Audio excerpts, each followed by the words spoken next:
News नशा, आदत हर खबर की।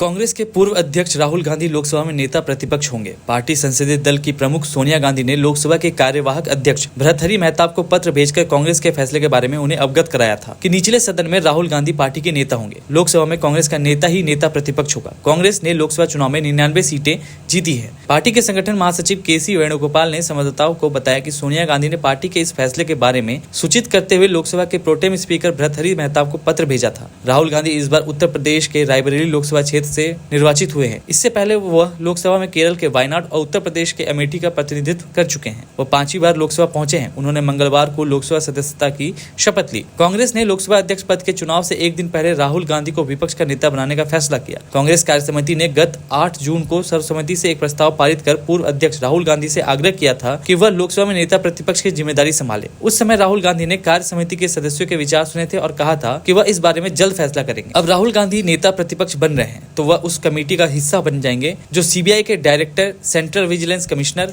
मुख्य सूचना आयुक्त, लोकपाल या लोकायुक्त, राष्ट्रीय मानव अधिकार आयोग के चेयरपर्सन और सदस्य और भारतीय निर्वाचन आयोग के मुख्य चुनाव आयुक्त और चुनाव आयुक्तों की नियुक्ति करती है। इन सारी नियुक्तियों में राहुल गांधी नेता प्रतिपक्ष के तौर पर उसी टेबल पर बैठेंगे जहां प्रधानमंत्री मोदी बैठेंगे और पहली बार ऐसा होगा जब इन फैसलों में प्रधानमंत्री मोदी को नेता प्रतिपक्ष के तौर पर राहुल गांधी से भी उनकी सहमति लेनी होगी। राहुल गांधी को एक ऐसा सरकारी बंगला मिलेगा जो कैबिनेट मंत्रियों को मिलता है और उन्हें मुफ्त हवाई यात्रा, रेल यात्रा, सरकारी गाड़ी और दूसरी सुविधाएं भी मिलेंगी। और सबसे बड़ी बात यह है कि संसद की मुख्य समितियों में राहुल गांधी बतौर नेता प्रतिपक्ष के रूप में शामिल होंगे और उनके पास यह अधिकार होगा कि वो सरकार के कामकाज लगातार समीक्षा करते रहेंगे। सदन के भीतर नेता सदन यानी प्रधानमंत्री की तरह ही नेता प्रतिपक्ष के बोलने की कोई समय सीमा नहीं होती। इसके साथ ही अगर सदन में कोई सदस्य अलग अलग बातें बोल रहा हो या हंगामा कर रहा हो लेकिन इस दौरान नेता प्रतिपक्ष खड़े हो जाए तो स्पीकर बाकी सबको अनसुना कर नेता प्रतिपक्ष को हस्तक्षेप करने की अनुमति देते हैं। नेता प्रतिपक्ष के पास बिना नोटिस दिए सदन में कभी भी हस्तक्षेप करने का अधिकार होता है जबकि बाकी सदस्य ऐसा नहीं कर सकते। लोकसभा में नेता प्रतिपक्ष का पद पाने के लिए किसी भी पार्टी को 10% यानी 55 सीटें चाहिए, लेकिन साल 2014 और 2019 के लोकसभा चुनाव में किसी भी पार्टी को इतनी संख्या नहीं मिली थी। इस वजह से नेता प्रतिपक्ष का पद 10 सालों तक खाली रहा था। 2014 के लोकसभा चुनाव में कांग्रेस ने 44 सीटें जीती थी और मल्लिकार्जुन खड़गे कांग्रेस संसदीय दल के नेता थे, लेकिन उन्हें नेता प्रतिपक्ष का दर्जा नहीं मिला था। वहीं 2019 के चुनाव में 52 सीट जीतने वाली कांग्रेस के संसदीय दल के नेता अधीर रंजन चौधरी चुने गए थे, लेकिन उन्हें भी नेता प्रतिपक्ष का दर्जा नहीं मिला था। कांग्रेस के पूर्व अध्यक्ष राहुल गांधी को लोकसभा में नेता प्रतिपक्ष बनाने को लेकर पूर्व मुख्यमंत्री शरद पवार ने बधाई दी। उन्होंने बुधवार को कहा कि यह उम्मीद है कि इससे लोगों को फायदा होगा। शरद पवार ने सोशल मीडिया प्लेटफॉर्म एक्स पर लिखा, राहुल गांधी को लोकसभा में नेता प्रतिपक्ष बनाए जाने पर बधाई।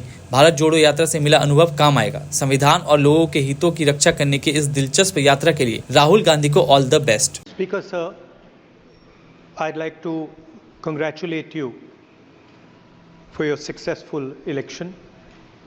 For the second time that you have been elected, I'd like to congratulate you on behalf of the entire opposition, on behalf of the India Alliance.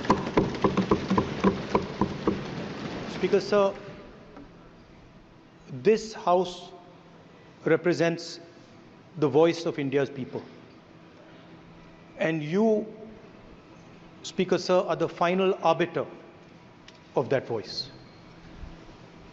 Of course, the government has political power, but the opposition also represents the voice of India's people. And this time, the opposition represents significantly more voice of the Indian people than it did last time. Speaker sir, the opposition would like to assist you in doing your work. We would like the House to function often and well. Speaker sir, it is very important that cooperation happens on the basis of trust. It is very important that the voice of the opposition is allowed to be represented in this House. I'm confident that you will allow us to represent our voice, allow us to speak, allow us to represent the voice of the people of India. Speaker sir, the question is not how efficiently the House is run. The question is how much of India's voice is being allowed to be heard in this country. So the idea, Speaker Sir, so the idea that you can run the House efficiently by silencing the voice of the opposition is a non-democratic idea. And this election has shown that the people of India expect the opposition to defend the Constitution, the Samvidhan of this country. And we are confident that by allowing the opposition to speak, by allowing us to represent the people of India, you will do your duty of defending the Constitution of India. I'd like to once again congratulate you, Speaker Sir, and also all the members of the House who have won their election. Thank you very much.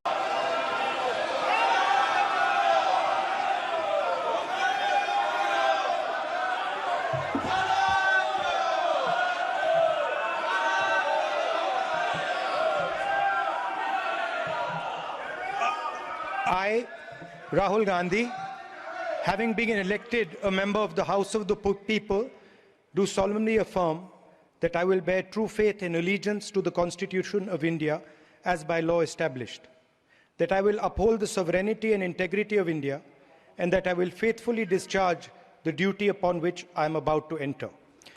Jai Hind, Jai Samvidhan.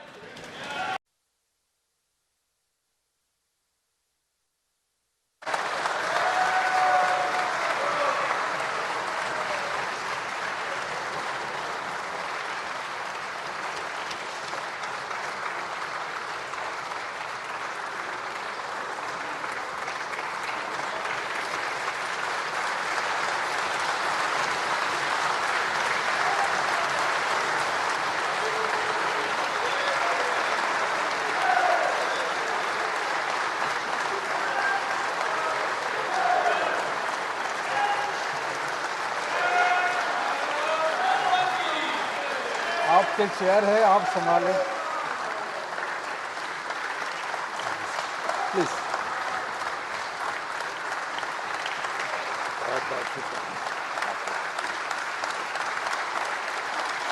और आप हमसे जुड़े रहने के लिए subscribe करें YouTube पर, follow करें Twitter पर और लाइक करें Facebook पर। और ज्यादा जानकारी के लिए आपको टाइप करना होगा सिर्फ न्यूज़ नशा।